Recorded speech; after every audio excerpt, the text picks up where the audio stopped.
What's going on, people? Welcome to Sunday night. It's the Inter United podcast. It's Mad Red United, and I am joined by a panel of 4, possibly 5 tonight. We'll let you know about 5 if he does join us, but 4 is good enough for now. I don't think we're going to need many more people to break down what we need to be talking about tonight. But before I do get into what happened yesterday and everything else, the merch is in, people. This is it. The Mad Red Army hoodie is in the house. One of you members is winning this tonight. There is a giveaway tonight. We will announce it right at the end of this live podcast, and hopefully it's you. So if there is any members in the comment section, get praying, get wishing. Well, I don't know, you might not even like it, but it's coming your way anyway. I'm going to announce it, so it doesn't matter. Anyway, oh God, we've got to talk about it. But before I do, let's just introduce everyone. Let's just prolong it as long as we can. Tim, how's lockdown in Canada, mate? All okay? See the weather's turned a bit nasty now for you, mate? Yeah, mate. Got some snow today. Where I live, like Toronto, is back in lockdown, so there's people ravaging the grocery stores and things like that again over here. So who knows? Apart from that, everything's good. Christmas tree's up now. Good to go. Wow. That's it, mate. Yeah. Crimbo time. Man, ours went up last week. Oh my God. Trying to bring some Christmas cheer in. That's what's happening. It's going on.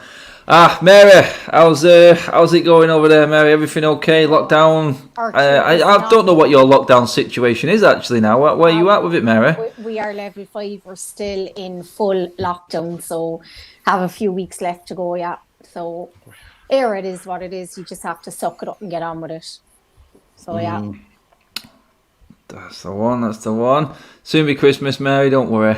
Yeah. Loads of games to talk about. Oh, God. Said, mate, we had a long night last night, mate. How are you doing today, pal? You have a good sleep? Yeah, man, good sleep. You know what I mean? More football to watch. Yeah, man. It's just, for me, this lockdown, it feels like longer than the first one. It really does, for some reason. But you know what, man? At least we got football. I've watched like 3 now. This will be the next one, Liverpool versus Leicester. It's football after football. That's all like we can do now to keep us entertained, really. But yeah, apart from that, mate, we're all good. Good. Well, we have to start obviously with the game in hand. Well, the game yesterday, not the actual game in hand we've got, which actually does put us in an alright position in the league if we win it. But I've got to start off by saying, guys, I think let's just get it out there. A win is a win.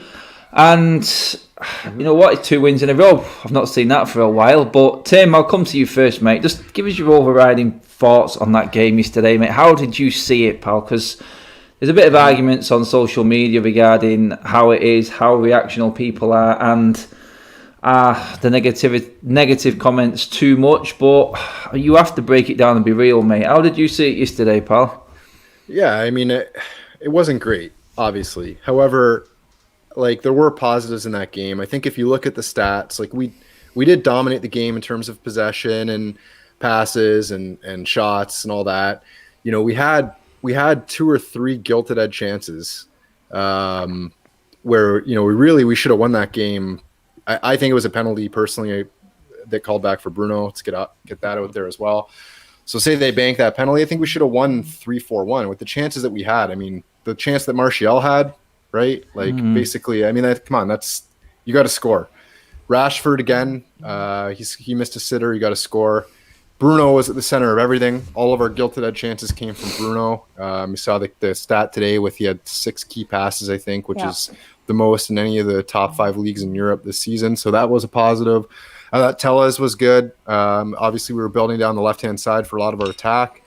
I thought the movement of our front 2 was good. I thought Rashford and Martial, especially when West Brom became really compact and narrow in the first half and that sort of last 10-15 minutes, and they were making those diagonal runs wide to stretch out the defense, and our fullbacks were doing a good job of finding them. So there were positives to take from it. The elephant in the room, obviously, is the team sheet. And I don't understand why, when we're playing against a team at home in West Brom that we know is going to sit back in a low block and become extremely narrow, why are we not getting every player, all of our technical players on the pitch? And I'm looking specifically at, if you're going to play the 4-2-3-1, why do you need a number 6 in Matic? And there was times at the end of that first half where, and I think I was saying to you guys in the group chat during the game, Matic is in their box. He's on the edge of their box playing. Don't you want that player to be Donny van de Beek that can get in those areas and use his assets as a technical player to unlock the defense? So that for me, it was that's the question mark for sure in that game. And you just wonder if we had an impact technical player like Van de Beek out there, would it have made a difference in helping us to create more chances than what we created and unlock them and get some goals? I mean, Mary, I'll pose this question to you. Just a second, I'll get the right one up. Can someone tell me what Ollie does in training? Because I looked at that game yesterday, Mary, and I just didn't see any patterns. I didn't see any style of play. I didn't see any sort of intent or willingness to try something. Or did the players, again, just look like they didn't know what they were doing or where they were supposed to be starting or what the game plan was? It was so sluggish, like it was so slow, pedestrian, honest to God. It was like a training game at times. West Brom were decent, but let's be honest, they've scored 6 goals this season. They haven't won a game in the Premier League, and we played 2 defensive midfielders at home to a team in 18th position. It was cowardly from the manager. It absolutely was. There's no ifs, ands or buts about it. I don't want my manager playing 2 defensive midfielders at home, and nobody will tell me that Donny can't do a better job in there than Juan Mata. And we all love Juan Mata. He was very, very good in those cup games for us. But that's his standard. That's his level. That's where he should be playing, in Carabao Cup games and early FA Cup games. Like, you could even argue, okay, against West Brom, but honest to God, how can Donny van der Beek not get in, either in the Fred position, in the Matic position, or in the Mata position? 3 positions he could have played there yesterday, and my manager came in and played 2 DMs at home to West Brom. It was criminal, it was unforgivable. Now I agree with Tim, like, we had over 60% possession, we had 7 shots on target, 17 shots on goal, we created 17 shots, but and Martial should have scored, and Rashford, but the overall play, it wasn't good enough. It was too slow, it was too pedestrian, there was no urgency, there was no real tempo. It was lackluster, to say the least. And what would they do? Because the majority of these players didn't go on international duty. The likes of Matic, the likes of Mata, the likes of Fred. What the hell were they doing for the 2 weeks that the international games were on? Because it certainly looked like it wasn't worked on tactics and stuff, because it was dire. Like, I know we got the 3 points and look, we move on. We got a clean sheet.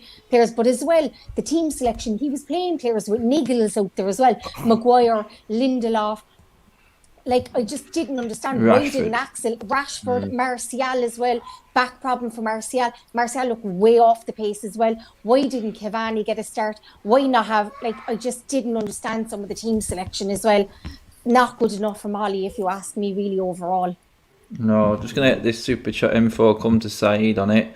The Bruno criticism, Salid Ahmed, cheers for the super chat, mate. I know, mate, it's never going to go away. People now have just that. I just think people are that fed up with how the whole aspect, everything around United, the way we play, the performances, the inconsistency, the manager, the comments from the manager. I think people are just trying to find an excuse to why it's going wrong. And I think Bruno, just because he plays the way he does, it's ridiculous. Without him, we'd be absolutely screwed. That's all we need to know. I will back him all the time. I think our guy Rance, who me and Saeed are on with a lot, does not rate him at all, doesn't think much of him at all. But he doesn't like that way of playing football. Some people like a style of football. I like direct football. But Bruno, I do think Bruno can be coached better. I definitely agree with that. But I just don't know who he's building the team around at the moment, because it seems like Bruno's got a free rein to do his job, but no one else seems to be on the same wavelength as Bruno, and that all comes down to coaching for me. It just comes down to it. I mean, Saeed, mate, I've got to come to you with this one, because we put it up. I seen it yesterday. I seen the comments yesterday that came up with Ole. We've put it up in our group as well, guys, there, and what Ollie said. with this, I can't even remember what it is. It was that delusional. Now, when he came out and said against this standard of player, this quality of player, it's very difficult. Aside, mate, I can't even bring myself to try and answer where he's coming from with that. I mean, can you help me out with that? I just got. No. It's just that standards. The word standards comes into my mind, mate. And do we have to drop ours because of what Ollie's saying now? I just don't want it, mate. I'm not accepting it. I don't think anyone's accepted it. I really don't. I think, when Moyes made that comment, aspire to be City, for me, it's similar as that one. Did you get heated with Ranches today, mate, about Bruno? Last night about Bruno, because for me, there was a killer pass one moment. And he said that wasn't a killer pass. And for me, it was a killer pass. It made all the West Brom players out of place. I mean, they weren't ready for it. And for me, that's a killer pass. But yeah, we debated it and whatnot on his live stream yesterday. But for me, what all his comments is it's just degrading the football club. It really is. I just don't get what his kind of process when he's talking about like West Brom. West Brom, kid me or not, they're towards the bottom of the league. They've not got no wins this season. It's been draws and losses this season. Do we know who he was talking about? Do we know what player he was talking about? Well, it mustn't be the player that not begged everyone. It's never comfortable against players of this quality. Players, they're fucking West Brom. Exactly. I just don't think, does it come within him where he believes? I know he's not managed at this level. Is it a case of he's thinking about when he was at Cardiff? That probably West Brom were a team that I'm honestly I'm trying to think of it. Is it because Cardiff and West Brom used to be at the same level? So we're saying of that quality. I just don't understand it. And yesterday I just looked at what the performance is. His comments summed up the performance because we were on literally half-hearted. We weren't at it. We weren't, like Mary says, we weren't, aggressive enough. We weren't, just the basics of it. And I thought to myself, we're relying heavily on Bruno again. Rashford again was missing. Martial, I don't know what's going on with him with his chances. Is not taking it. Apart from that, mate, you know what I mean? And then you're playing 6 defenders against West Brom because obviously you got Fred, McTominay in the back 4. You know what I mean? It's like you're heavily relying on Bruno Fernandes to find you something. And kid, if we'd not got that penalty, I don't think Man United would have scored in that game. And that for me is stark. It literally is worrying because when you look at it, when I say this is going to become not sustainable because against Southampton, you got Man City coming up as well soon. You will be expected to get some chances. You will be expected to, when you have the passage of play, you have to have the owners to attack. And when you don't do that, and you see with Arsenal today, they sat back. That's not the Man United DNA. That's not the Man United philosophy. He says, I don't remember the quote he said, but he goes, we need to play the Man United way. Well, guys, I'm sorry. This is not the Man United way. It really isn't, man. This is not the Man United brand of football. With the plays that he's got, guys, you've got to remember, Donny, Bruno, obviously when Pogba's fit, Greenwood, when he's fit, Rashford, Martial. These are quality players, and you've got to say, at home, you don't need Matic in there, like Mary says and Tim said. You could have gone with 1-8, 2 10s. You could have gone with 2 10s if you wanted to. So he had all kinds of options. I mean, you could have dropped Bruno to an 8 and put Mata in the 10 and put Donny out wide. Like that, to get all 3 of them in the team, Donny can play anywhere across the middle. Mata, if you don't want him to run as much, he can play as your 10, and you can drop. Bruno was dropping deep in that game anyway and influencing the game from deeper areas anyway. So there was lots of options. You got it wrong, for sure. Lots of options, but he's not using them, and that's for me the reason why he'll be gone. You know what I mean? Richie says it there. I just feel like, what he's doing is kind of making the game, the game is a simple game, and he's making it hard for himself. You just not making the right decisions. When did the first substitution come in? I don't remember, guys, but I just thought to myself, what I mean? Like, I just don't understand it. And then I'm like, Donny comes on last 10 minutes. It's like, it's almost as if you're just firing Donny in there just for the sake of fans saying, you know what, I'll get that'll be one to get off the fans, tonight. But at least I brought him on for the last 10 minutes, and I'm like, it's uninspiring, mate. We sat Mourinho to play better football, a new style of play, attacking football. I just look at it and I think, is it any better than Mourinho football? I really don't. Mate, well, I think he's got better players. We've seen what Mourinho's doing over at Spurs, and I'm not saying he was the right answer, but it just shows, doesn't it, when players buy into a manager. It's like Burnley with Dyche, innit? You know what's coming, but them players buy into what he wants, and it's why they survive every single season. Mourinho, he's got players there now, and he's convinced them players, he's got through to them players, and that's why they're playing for him now. Whether that'll all change in the future, well, it probably will do, because nothing lasts forever. But I'm looking at it and going, I just wanted to get back to a few people who were commenting on the Twitter and the whole VAR thing. People saying, I can't use VAR as an excuse to how bad we're playing. It's part of the rules, it's a part of the game. Now, I know it is part of the game, but people are saying that it's a pointless conversation because it was all the right decisions. Well, they were all debatable, to be honest. I mean, their penalty, like Tim said, was probably 50-50. Yeah, handball, well, handball for Mata's cross probably was, if they broke it all down. But the point I'm trying to get across is with VAR, Tim, it's now showing us up for what we are. We are literally clinging on. I think someone put the comment up before there. The only goal we've scored in open play that hasn't been a VAR decision, controversial decision, has been a goal from Donny van der Beek in the first game of the season out of open play. And that's at Old Trafford all season.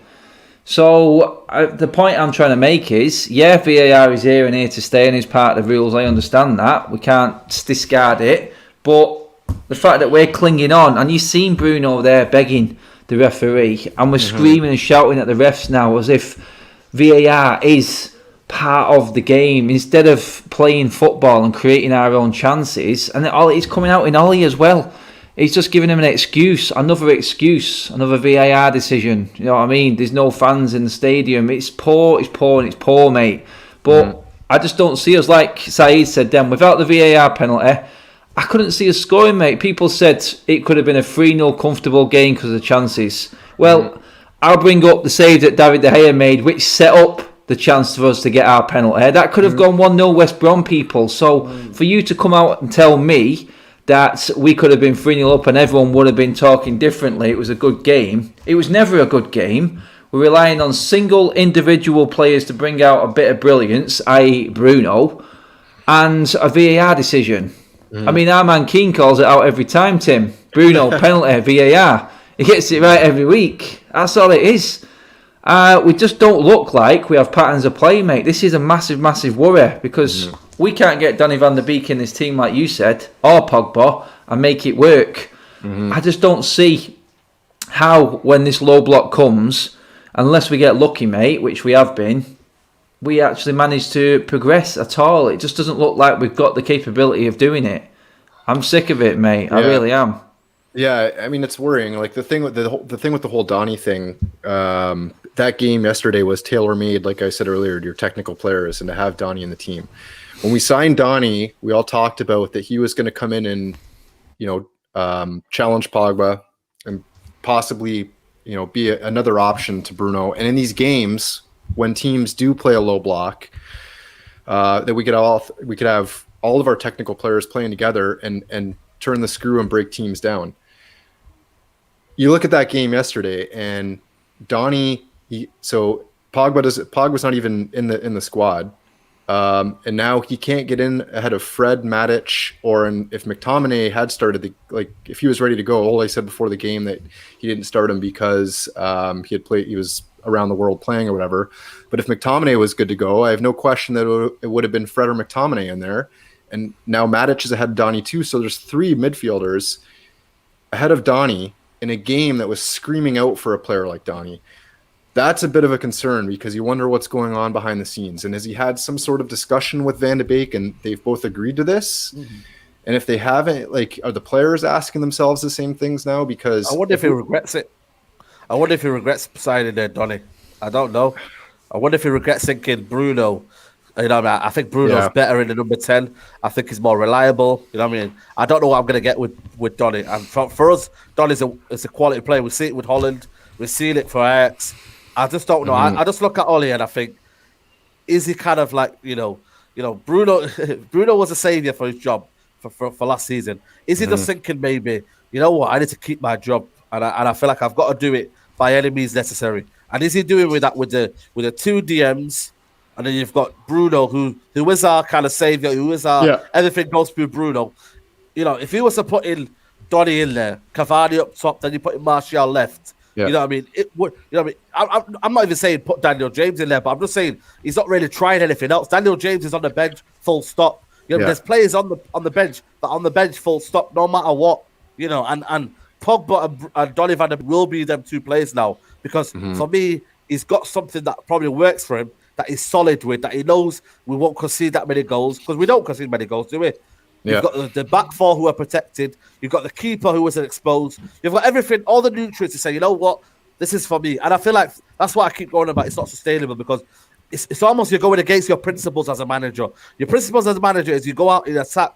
You know, if I was in that ground and whoever, you know what I mean, like if we had a chance to go to that ground last night, do you think the reaction would have been the same? I don't know, you know. I would have come out the ground thinking, bloody hell, 1-0. That was boring, wasn't it? And like we've been having a conversation, be like, that's not good enough for Man United. But because it's on TV and because we're just happy Man United are winning right now, and you know, when you see all the results that's happening in the Premier League, you kind of take it for granted. You think, you know what, right, we'll take the result, we'll think about positive. But going ahead, is this sustainable to get top four? Is it sustainable for me when you look at the league this season, how up and down it is to challenge for a league? I'm not too sure if we kind of know that really. I don't know if Ollie actually knows what the Premier League's about this year. It's up and down, and go for it. You know what I mean? He'd be more respected as a coach to go for it. He's too afraid to lose and that's his the job. problem, yeah. He's too afraid to play all of the attacking players together. Exactly. Yeah. He's too afraid. He's now, I think since that 6-1 against Spurs, he's absolutely too afraid. He's protecting the back four. He won't go for it. He won't play all the attacking players in there. And ultimately, it will cost his job because I agree with Saeed. We cannot sustain it. Yesterday, if we hadn't won that game, he would have been under massive pressure. And it was luck that we won because we could have conceded that penalty. West Brom hit the bar as well. And we couldn't take our chances. And if we didn't get that penalty, we could have been there till 12 o'clock last night because the state of our strikers, and we wouldn't have scored because they were both carrying niggles. And then by the time he brought Cavani on, it just wasn't happening. So he is afraid. He is absolutely afraid to play those players all together in that game, and it'll cost him his job. The first substitution was defensive too. I think, or did Cavani? Who came on first? Was it McTominay that came on? Cavani came on, and then McTominay came on right after him. Yeah.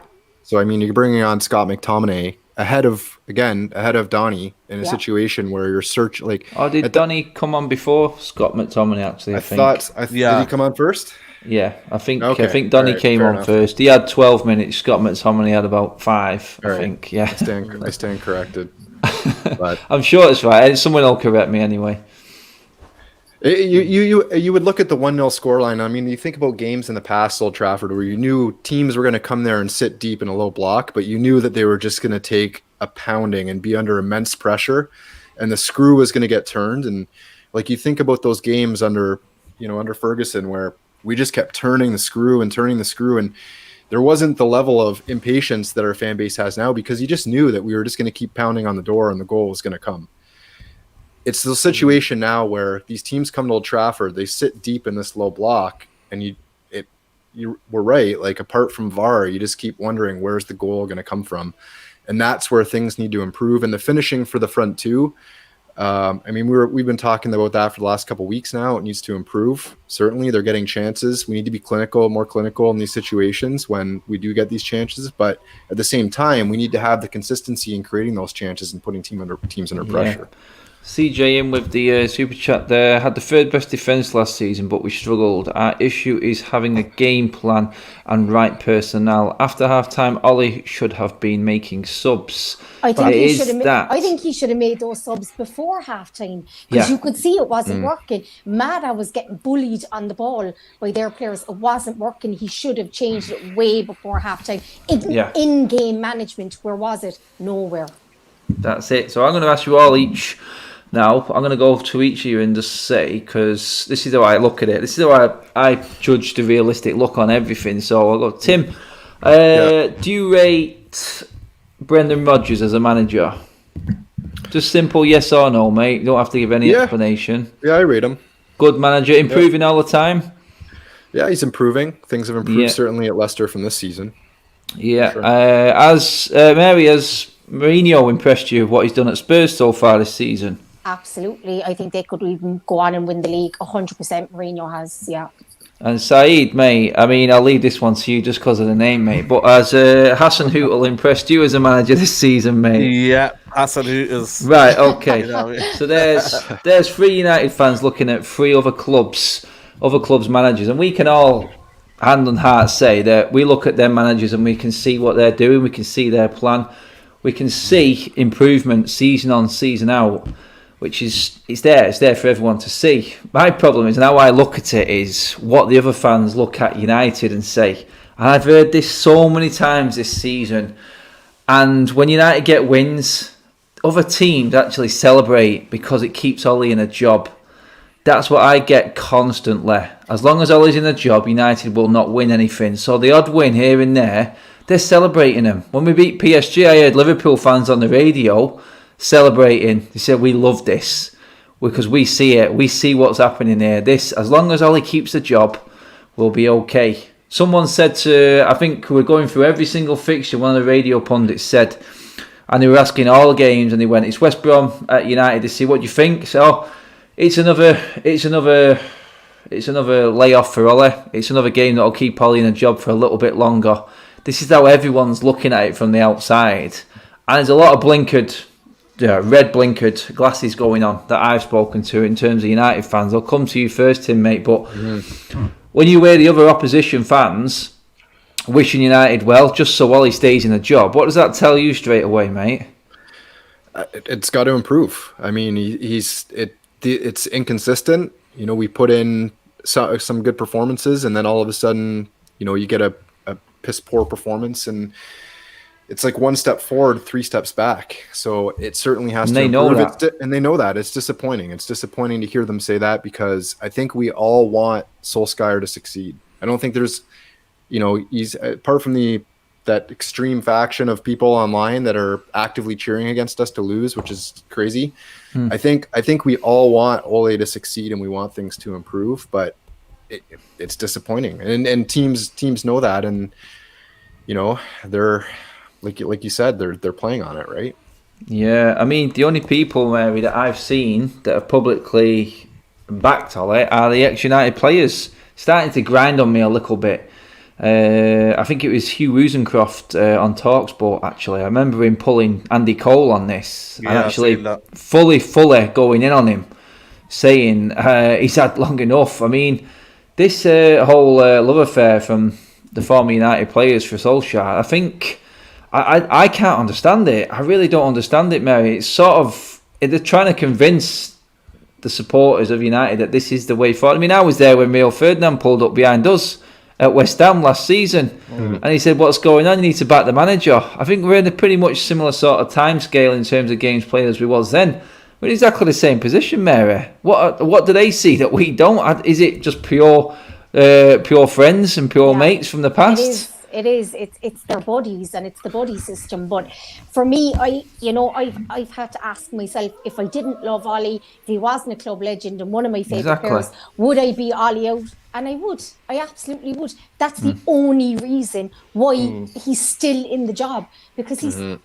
It's not good enough. It really, really isn't good overall. Like Tim said, it's 1 step forward, 2 steps back. We've seen this for the last 7 years. If it was at any other club and he was any other manager, he would be gone out the door. Absolutely. Yeah, absolutely. I mean, he doesn't look... I mean, Said, mate, he doesn't look like he wants to be there at times to me. The problem I've got with Ollie is he just shows no emotion whatsoever. And there was a moment, I think I caught it on camera yesterday, when all 3 of them, McKenna, Carrick, and Ollie all went to the iPad. They all went to the iPad. It was like a top score on Angry Birds. Look at this. Everyone, come here, quick, look at this. That's what it was like. Look at what I've done. I'm like, what's the point? What's the point in going to watch a tablet after something's happened on the pitch already? I don't understand it, mate. But the game's right in front of them. I don't think they concentrate on the game. I really don't think they concentrate on the game, because what more incentive have you got? Like, you know when people say, like, when you watch it on TV, you can see more angles, but when you're right in the ground, you can see like people making the runs. You can see, certain positions. You can see maybe Martial not, kind of get into the pocket as fast as he could. You can see it clearly there, and I'm just like, well, what are they doing, man? what are you doing, seriously? And I'm like, I really don't know. And for me, what does that say? You know what I mean? I said rarely see managers. How many managers in the Premier League do look at their iPads in the Premier League? Seriously, there's not many. Who does, mate? Who does? When you can look and analyse things at the end of a game on TV or an iPad, there's nothing you can do. There's nothing you can do in the game that's gonna change anything by looking at that. What you want to see? How bad we actually are. So if you've got an iPad there and you can look back on it and go, oh, I can see there, that's not good. Well, why doesn't it change then? Because that gives you the perfect fuel to go out onto the sideline and go, right, we need to change this and that. So if you're looking at it more analytically and you can see it clearly on an iPad, then why is nothing changing in the game? Well, I think that's where you kind of hit it on the head, Adam. Is at the end of the day, like, look, I like Solskjaer as a person. I think the players like him. The fans, we want him to succeed. At the end, What a surprise me.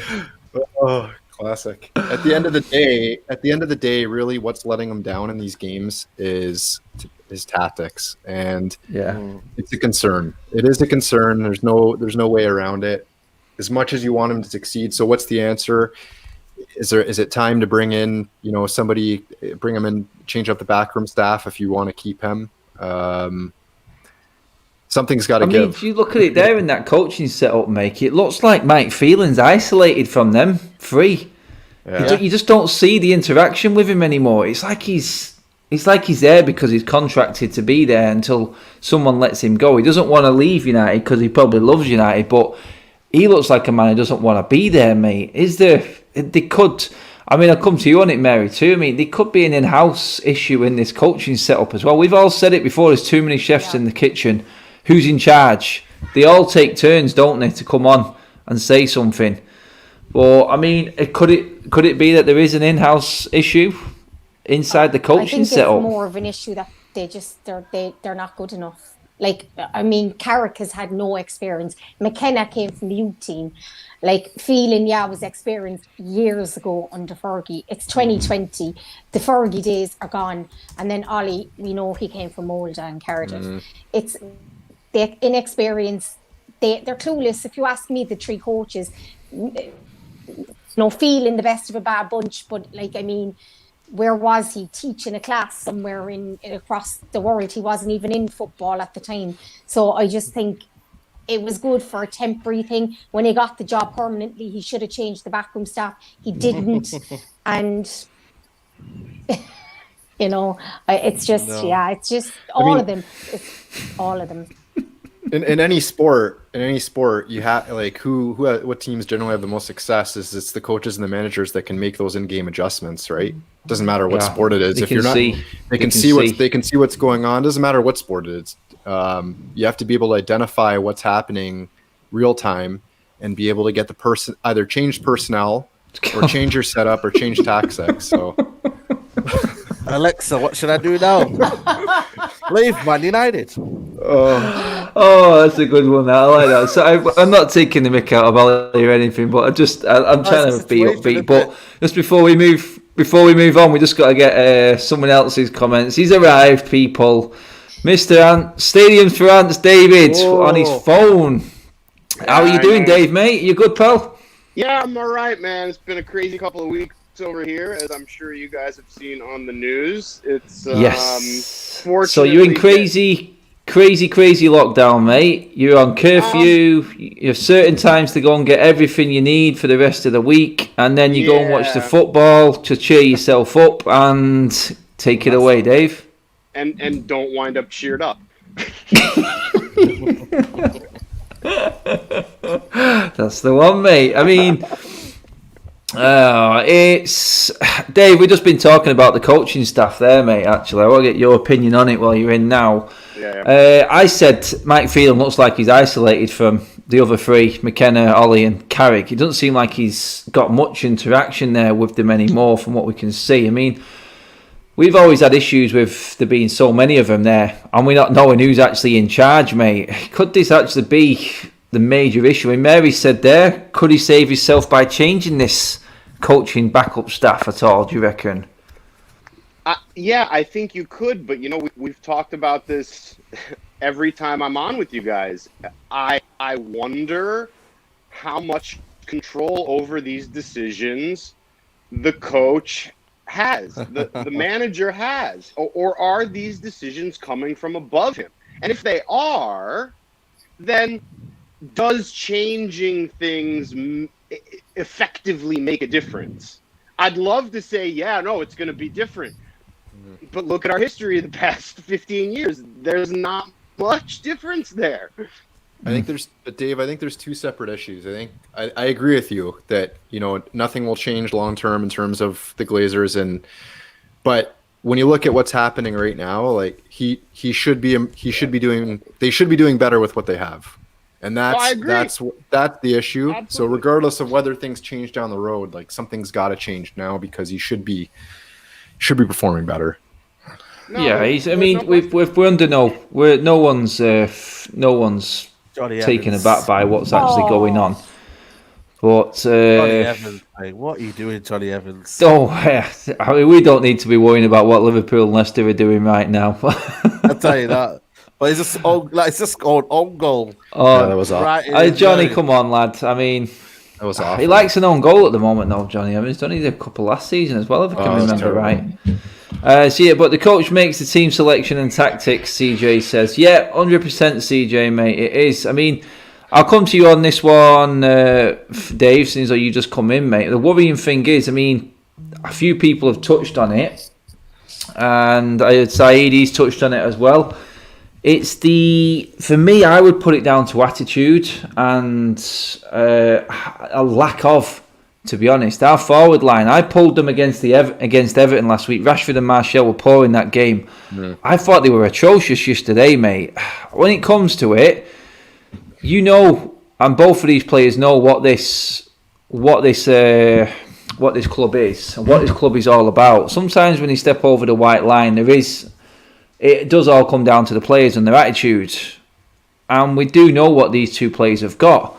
It just seems to have completely disappeared, mate. Like, gone instantly. Like, they've forgotten how to play football. I don't understand it, mate. A massive concern again, because these are the players that were probably doing certain things in games last season that pulled Ollie and kept Ollie in a job with their individual brilliance, because they did. Martial was on fire at the back end of last season. It has disappeared, mate. Again, something, I don't know what it is, training ground issues, and someone said it in the comments before, mate. What goes on in that training ground at Carrington, Dave? Because I'm just seeing players lose form completely. Yeah, I think we all see it. It's highly concerning. And, from my perspective specifically, I'm absolutely baffled that Donny van de Beek can't get a game. It's shocking. It is shocking. And, I'm as confused as you guys are. And the way that I always kind of approach these things is, okay, how can we make this make sense? You can put yourself in someone else's shoes or try to make it make sense in your own head. I'm at a loss just like you guys are, but I start to wonder, did you guys hear the story that 2 weeks before the end of the transfer window, Ed Woodward addressed the squad in the changing room about Jadon Sancho and told the squad Jadon's coming? I didn't hear anything about that. I heard that too. What is it with you guys over the pond getting the sneaky ESPN? I'll tell you what is it. It's something about the news channels in the States and Canada. You get more than us. We get everything. We get everything over here. So let me just put this out there. I'm not defending Ollie. Let me be really clear here. I know I have in the past. I am not defending Ollie today.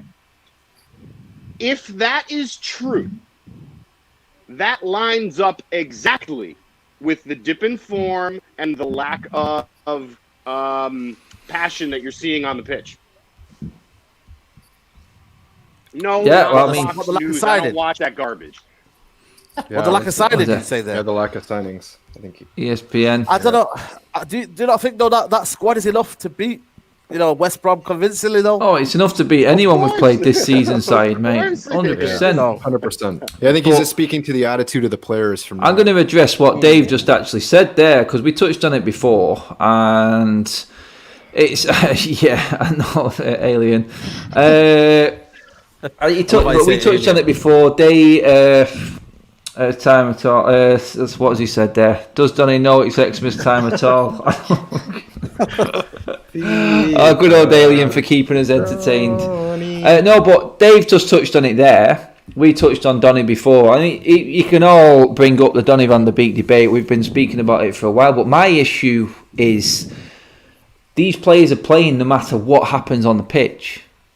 I mean, Mary, they seem to be rewarded for mediocrity in terms of performance on the pitch. Rashford walks into the team every week, and I love Rashford. I think he's brilliant. Martial exactly the same, but they were crap against Everton. They were crap again last night, and I guarantee when we roll up at St Mary's next weekend, them two will be in that starting lineup. And you've got the players like Van der Beek, he's one, but Cavani, he's fit with no injuries, scoring goals, Mary. He can't get in the team. And I saw yesterday he changed it when he came Rashford running through and Martial too lazy to run.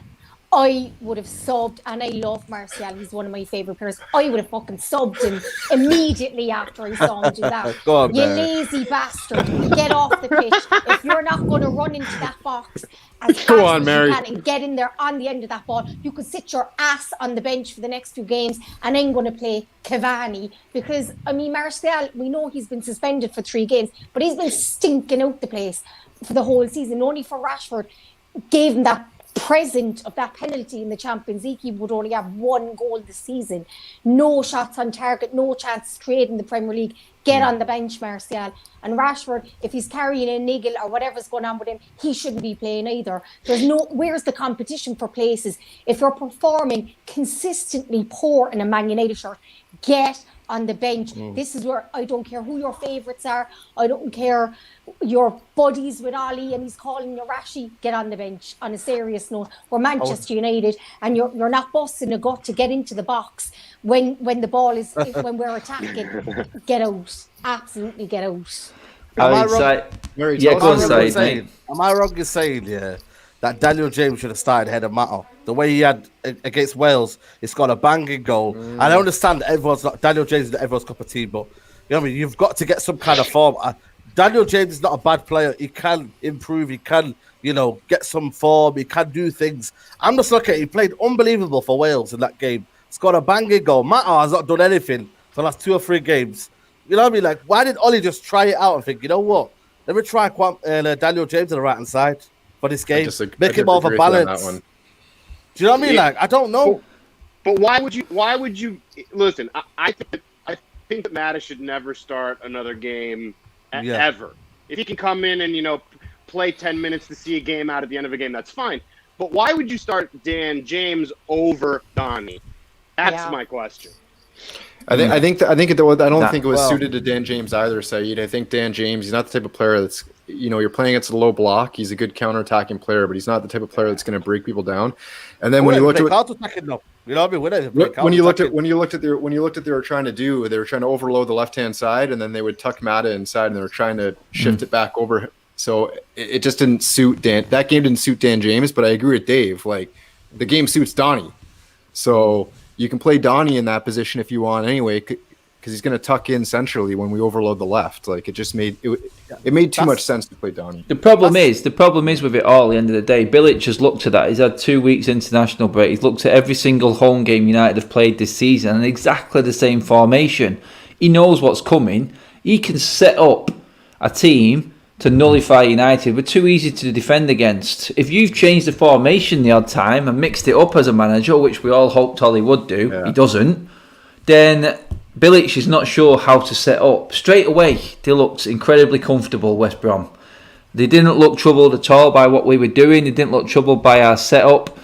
And that's the problem for me. We don't have no variety in team selection and team formation. His fear factor of playing free at the back at Old Trafford, because it's Old Trafford, is just doing my head in. we can clearly see that formation works for us for the width reasons. It gives ample cover for our defence. Even if we do play like a Donny as one of the holders, it still gives us plenty of cover for our weak defence. It's just too easy to pick a team against it. I mean, Dave, if you're Bilic there, you know exactly how to set your team out. You really do, because all it took was the odd long ball, because one of our defenders was pushing on and got lost out of position, and this spacing behind us straight away. This happens all the time. This is the thing that I don't understand. We now have, like, as opposed to last season, we now have a couple of squad players on the bench that you can rotate, right? You have Donny, you have Dan James. Last year we were kind of stuck playing the same formation over and over. We talked about this at the end of the season in that last run of 6 or 7 games.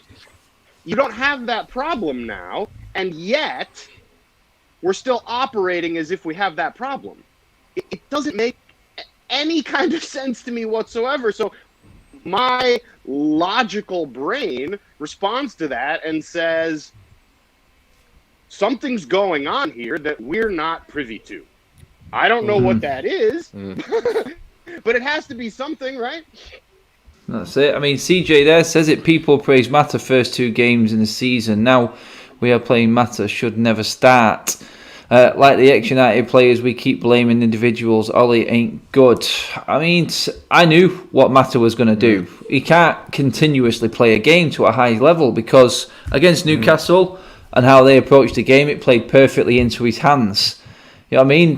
Against teams like Luton, I mean, we played 2 holding midfielders against Luton. I should have known the writing was on the wall yesterday, to be honest. Yeah. So I know what Mata is. It's why I've got an issue with Mata getting the length of contract that he has got, because he just fills a place that someone else could be taking for me. He has got qualities on any other given day, but for me, he's not long term. He's not a player you can build a team around or look forward with. That's the problem with Mata. Same with Matic. I mean, my God, guys, what? I mean, I thought Mata was slow. Oh my God, Matic yesterday. Right. And like Mary said, Tim, Mary said it. Matic has been off for 2 weeks.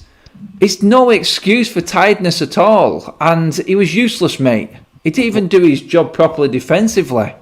Well, and there was the problem when he got forward, is when things came down the left and the forwards made that diagonal run out wide to drag the defenders. As soon as they went to reverse the ball, the player that was collecting it was Matic. Now, who's going to shift that ball quicker, Matic or? And I hate to keep saying it, but Van de Beek, right? So, and you're absolutely right. It wasn't a game suited. It wasn't a game suited to Matic, and I don't like. Is there he doesn't have the confidence. Like, what it tells me is when Ole's playing Manny Matic at home against West Brom, he has 100% zero confidence in his 2 center backs being able to, we know we don't have the quickest we don't have the quickest center backs, but like at the end of the day, you got to throw caution to a wind a little bit against a West Brom at home, right? Like, are they really going to be able to hurt you that much on the counter? I mean, I know they had the one chance, but I mean, it's not like you're dealing with Liverpool's front line, or you're dealing with City, or teams that have a lightning quick front line that's going to play off your shoulder. The next game is. I know, Said. I mean. The next game is interesting. Said, I was just going to touch on that there, mate. I mean, the 2 holding midfielders, we said it yesterday before the game, Said, mate. It was a case of, okay, we're going to get a low block of minimum 9 West Brom players, and we're relying on 4 players in our forward line to break that down, because Fred ain't going to give you anything going forward. Matic isn't. Telles could have possibly been, but you can't rely on him. It's his first game. No. Wan-Bissaka does nothing going forward. We know that. And then we've got, well, let's not even get into the rest of the defence. They don't go forward enough as it is, because they're too scared to. And the other issue with that side, mate, was Ollie actually knew that Rashford, Martial and Mata not playing great, mate. And you're expecting them to break down a low block of 9. Seriously, you know what? It's for me. It just don't make sense. It really get more ex-Chelsea players out of me. No, man, we're all good here. We're all good here. But I just think, like, with what for me is going to be interesting it's a game against Southampton. They have a good press on them. You know what I mean? They're going to be working as a team. It's going to be compact. You're going to have to find a way to nullify them. And I just feel like, we're not sitting back and having that kind of one player in Bruno to kind of, find movement, find spaces for Martial and the others. I just don't think it's going to work. And it's not something that can work against every single team. And we've got back-to-back away games now in West Ham and Southampton. You've got to have our owners. This will probably determine the next 3 games. Will probably determine where Ollie is in the next few games. If we either push up towards top 4 and maybe, I'm not saying a title charge, but try and catch Liverpool, whoever's at the top, or we stagnate and we stay where we are, and that's the problem. But that's where we're going to see the level playing field. And also in that, like you said, in that side where we're going to be, because we've all said we want a trophy as well, and Everton are coming up in the Carabao Cup as well, mate. Yeah, and there you go then. So it's a lot of games for Ollie to kind of, maximise his squad. Can he get the best out of them? Is he going to put Rashford on the floor again? Because Rashford already, for some reason, doesn't look at it. Martial's got, hasn't got any goals. It's not looking great, man. Mason Greenwood, where's he gone? Apparently it was training the other week in when we were off international break. All of a sudden, he's not fit and ready. Pogba, he just went missing after playing for France. It's just like, what's going on? It's like a lot of questions, but not many answers. And that's what worries me, because then when they're put back in the squad, Pogba and Greenwood, and they don't perform, it's like, right, who can we look for scapegoats? And then it's like, oh, you know what? I'm going to revert back to what I knew in terms of, I told you so, guys. It don't work playing Pogba and Greenwood, so I'm going to go back to what I did before, and I'm going to play 6 at the back, and I'm going to play 4 that are attacking, and then hope for the best, which is not going to work all the time. It really isn't. Hope is the one, isn't it? That's what everyone keeps going back to.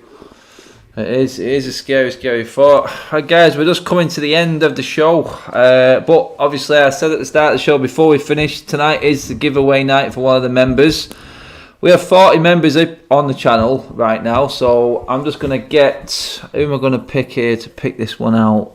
I'm going to go with Mary, actually.